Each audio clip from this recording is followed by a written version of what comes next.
Ég komin í jólagýrin, enda held ég hérna á KEA hamborgarhregnum. Nú hringjum við jólinn og ég ætla að sýna ykkur hvernig á að elda.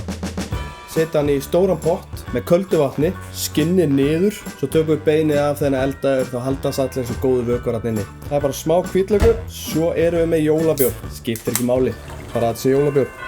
Þetta svona 30 mínútur á hvert kíló og svo höldum við áfram þegar suðan komin upp og við erum búin að elda hrygginn.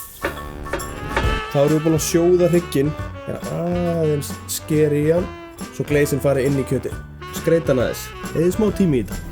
Þá erum við með gleysinn, kjúklingakraft, við erum með hunang, sinnep og púðursjúkur. Setja svona sirka jafn mikið af öllu, svo bara juðum við vel yfir á.